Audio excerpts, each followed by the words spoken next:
Today I've messed my tripod a little bit. Welcome. It's Tuesday here with my ramblings again and again and again. Talking about life and all it has to offer, the good, the bad, and the grey matter. Um, the world has a lot going on at this point in time. But anyway, we are going to take the good, the bad, and we are resilient human beings and continue being that. So I'm in my 30s. I'm going to turn 34 this year.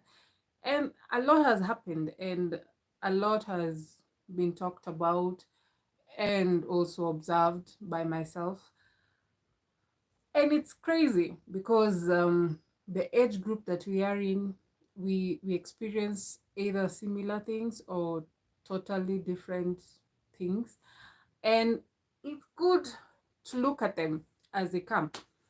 For instance, most of us in our 30s, most of us are looking at us who are not married yet, and it becomes awkward when you meet family members or friends, older family friends, and they keep on asking you. For instance, the question I'm usually asked: so when are we going to have the wedding? The answer that comes on the top of my head is, you haven't even met the man in my life, so how are you going to talk about the wedding yet? Which is okay, but also it begs to think about, here's the thing about millennials. Most of us, we were brought up to be very independent, mostly the ladies here in Kenya. Especially girl child was given a priority to be educated, to strengthen, and more opportunities arise because back then girl child education was limited to become teachers mostly, and not the career set to like what I am doing, an architect or an engineer, a doctor. It was so limited. But as millennials, we grew up with empowerment. Mostly the ladies were empowered, and sorry to say, the boy child was not, it was like they were ignored or something of the sort. Hello and welcome. Case of adding, you can add. So ladies became more empowered, more career focused and driven. And most of us are in that point in life. And hello, Abu Bakar. I've replied and welcome. Alara, hi from Takia. Welcome. Any comments? You can comment as we continue, and I'll shout out at the end of the video. So yeah, ladies were empowered, and it brought a little, like right now we're observing, sorry to say, the boys, the age group that we are in, and the men that we aspire to get married to, most of them are mostly mama's boys. And it can be beneficial or a good relationship, or a weird, awkward relationship between you and your significant other. No, that is if you get along with the mother of the guy, or even you become the third wheel in your marriage, which I've heard of some instances. And other instances you hear they get along well, and others it becomes too much, not being disrespectful, but the mother is too much involved in the marriage that goes to a downhill spiral. And it's sad because some of us, we want to get married and those are the choices we have, or even others just decide to step ahead and have relations with older men, not sugar daddies, but older men, because of looking at the aspect of being mature and maybe having the same level of what they need in their relationship, that is companionship. Financial aside, like I said, the ladies in this group, most of them became career oriented, and so they have their bag. So when they are looking for their significant partner, it's all about companionship, and are they in the same level of thought process? Are they connecting more than emotional and all that? So parents, don't blame the millennials, because the situation at hand was so weird. How we grew up also influenced how we are right now and how we're interacting with the people we want to make relationship with. I've had weird comments like, okay, so it reached a point. I remember there's a time I was not feeling well. I had something on my neck, and due to family history of medical, uh, my mom suspected I had goiter, but we had to go to hospital. At that point, I think I was around, I was what, 2028? Yeah. So at the hospital, as we were waiting for the results, she was like putting down what her life was at that point. She was like, I was already married at 22. I had a kid at 22. At 28, I had a kid. I was having another kid on the way. Oh, yeah, he had already come. So she had two kids and a husband and a home. And she's looking at me like, so, oh, how about you? And I'm like, okay, I have a good career. At that time, I was just thinking of moving out. So I was like, if, and she was like, relationship. And I was like, I was dealing with someone at that point, ended up ending badly. And I was like, yeah, relationship will take a time for me to embrace. And also, these are the things parents don't know. Most of us are going through heartbreaks that we don't want to open up to our parents.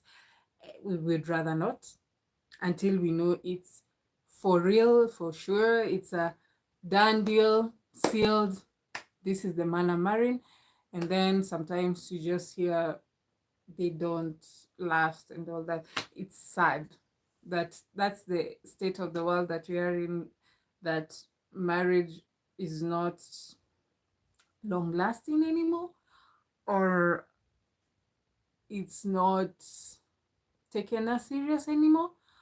But for us, some of us, we really, we cherish it. Some of us who grew up in a broken home and actually, yeah, broken home and circumstances that we could not control, we long for something that is binding. Like, you always yearn for the things that you didn't grow up with. So for us who didn't see love in the parents' marriages, some of us are looking for love as a driving force for looking for a relationship. Others, they just, yeah, it just happens. I'm speaking from my experience. Maybe you may talk about your experience and how that goes, but that is not a joke. Other than that, also, we have the pressure of, if something is not working, to stop and rethink, reestablish, and start on a different note. Or that goes for relationship and work and any other thing, that maybe hobby and all that. It's sometimes good to internalize, to see, if it's not working, then I should try another aspect or a person, and maybe I'll get lucky on that side. No, I'm not thinking of changing my sexuality. That's not even the thought process. I'm just thinking, like, if I was dealing with one guy for some time and it's not going the way it's supposed to go, I might stop, maybe first find myself, very important, because jumping from one relationship to the next, you never learn yourself, because you're always defined by a relationship, and you get lost in that source of relationship. So you need that time to internalize, and maybe you're the one who's toxic, maybe. So also it's self reflection is very important, so that you can know how do you interact with others. I go silent a lot, even my friends know. I like my me space, so that I can have a communal meeting with me, myself, and I, and have a conclusion on what to do next. And from there, sometimes works, sometimes it doesn't. It doesn't mean that you fail, you give up on trying again. Yeah, the only failure that happens is if you don't try again, or if you don't wake up from the failure and continue. Yeah, so still enjoying my 30s. I'm 33, turning 34 this year. So yeah, it comes with different perception, perspective, and lessons. A lot of lessons from different people. And one thing and I keep on saying, and even my friends know, we are all in a different lane. I'm in my own lane. Wincat, Winfred. I'm doing my own lane. Things may fall off. I'm still, that lane is my life. So I don't need to compare my life with other people, because they are in their own lane. So we can never have a comparison, or have, we can interlock, maybe when we meet somewhere, or our life conjoins somewhere, but still it's still your lane. So it might come now, it may come later, or it had already passed and the opportunity passed you by, and then other opportunities can come. So yeah, stick to your lane, and don't worry about what people say. If I did, hey, I would have entered marriage, oof, maybe not a happy marriage, long before. And yeah, that was not for me. I'm just taking it day by day, appreciating it, life as it is, and yeah, happy, and sometimes sad, which is life. You're not always cheaper every time. So yeah, that's all I had today. It's about life, and updates will come soon about my 30s and how I'm experiencing it. But parents, please don't be honest so much. It's a era. It's different from their era and circumstances. So yeah, thanks all for who joined. Until next Tuesday. Yeah, I'm hungry. I need to eat supper.